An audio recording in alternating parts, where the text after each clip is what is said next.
Hello students, I hope you all are well and good.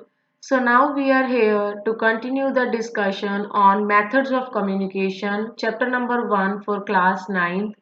In previous video we had discussed about two methods of communication which was verbal communication and non-verbal communication. So the third method of communication is visual communication. Visual communication is another method in which ideas are conveyed in the form of visual. Visual form में जब अपने ideas और message को convey किया जाता है to the other person by using images and pictures that is called visual communication. In such communication there is no use of language. इसमें कोई लैंग्वेज का यूज नहीं होता. ओल्डेस्ट फॉर्म ऑफ कम्युनिकेशन कहा जाता है विजुअल कम्युनिकेशन को. Visual communication में क्या चीजें यूज हो सकती हैं बेटा? Images, drawings, science, graphics, typography. Typography type करके कुछ ना कुछ बनाना, क्रिएट करना.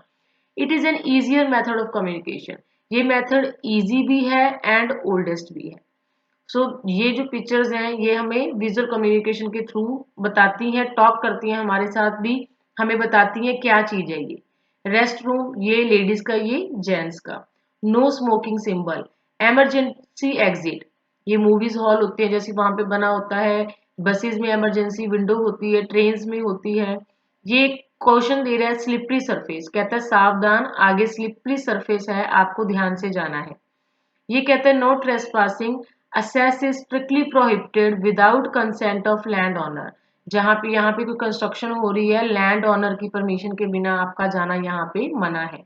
तो इस तरह की जो इमेजेस होती हैं, ड्राइंग्स, साइंस होती हैं, ये विजुअल कम्युनिकेशन है जिसके थ्रू हमें इंफॉर्मेशन मिलती है और हम उस चीज को फॉलो करते हैं. यहाँ पे एक और एग्जांपल बना सकते हो, जैसे ट्रैफिक लाइट्स. रेड लाइट आपको बोलती है स्टॉप, देन येलो लाइट आपको कहती है ready to go and green light आपको कहती है गो. तो ये सिंबल्स बोलते तो नहीं है but according to their representation ये हमें व्यू होते हैं, दिखते हैं और हम इस चीज को फॉलो करते हैं. So that is called visual communication. So the next topic is perspectives in communication. Communication में पर्सपेक्टिव का क्या मीनिंग है बेटा? Perspective means having a pre determined idea about someone in terms of behaviour. मतलब suppose कोई person है, उसके बारे में पहले से ही आपके मन में कुछ आइडियाज बने हुए हैं, वो पर्सन कैसा है, उसका बिहेवियर कैसा है, उसको कहते हैं perspective. It is a way of thinking in which people develop their own views regarding a person, which affects in maintaining a perfect communication between them.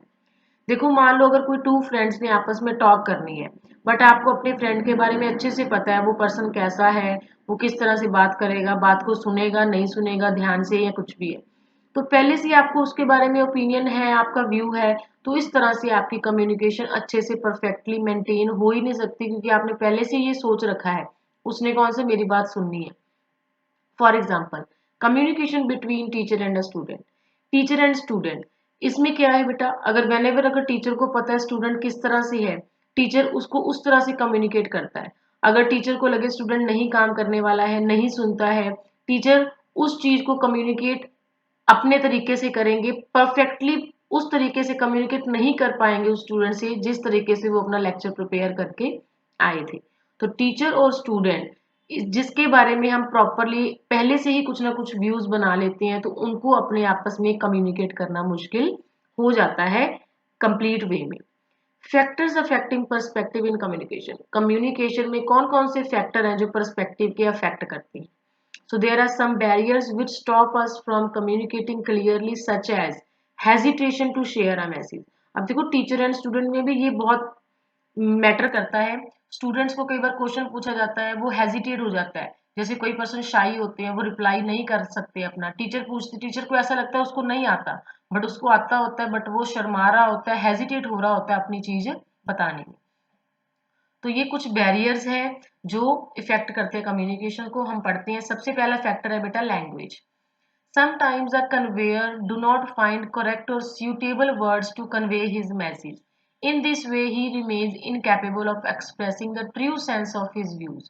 कई बार क्या होता है, जैसे कन्वेयर जो मैसेज दे रहा होता है, उसके पास उसके मुंह से कई बार वो वर्ड निकलते नहीं है जो वर्ड्स वो बताना चाहता होता है. कई बार उसको हेजिटेशन हो जाती है, वो नर्वस हो जाता है, तो वो कंप्लीटली अपनी बात को आगे नहीं रख पाता। तो एक लैंग्वेज बहुत बड़ा बैरियर है। कई बार लैंग्वेज का डिफरेंस होता है टू पर्सन्स में। वो कहता है अगर मैं इंग्लिश में बोलूंगा तो शायद उनको ना समझ में आए, पंजाबी उसको आती ना हो बोलनी। तो इस तरह से ये बैरियर है जो आपकी कम्युनिकेशन को इफेक्ट करता है। Visual perception, it is about having a prejudiced thought about someone that doesn't change even after noticing a change in the behavior। वही सेम चीज अगर किसी पर्सन के बारे में आपने पहले से ही सोच रखा है भी वो पर्सन ऐसा है, वो उसका बिहेवियर तो चेंज हो ही नहीं सकता, वो ऐसा ही है, चाहे उसका बिहेवियर चेंज हो गया बट आपने सोचा हुआ है वो नहीं सुनेगा हमारी बात। It refers to the pre notion of brain to sense what we see through our eyes. कहते जो चीज हमने पहले देखी हुई है हम उसी पे यकीन करेंगे। ऐसा भी तो हो सकता है आज वो पर्सन चेंज हो गया हो, तो हमें उस तरह की बात उससे करनी चाहिए, पहले से ही कोई जजमेंट नहीं बनानी चाहिए। Past experience, the experience from the past event sometimes block our mind. कहते कई बार कुछ ऐसा होता है, मान लो कोई इवेंट में जाते हो आप, किसी भी तरह की कोई है, आपके साथ वहां पे अच्छा बिहेवियर नहीं हुआ, तो नेक्स्ट टाइम आप उस चीज को करने से घबराते हो, आप हेजिटेट होती हो भी मेरे साथ जो पहले हुआ था दोबारा से फिर वो चीज हो सकती है। तो पास्ट एक्सपीरियंस भी हमें आगे बढ़ने से रोकते हैं, कम्युनिकेट करने से रोकते हैं।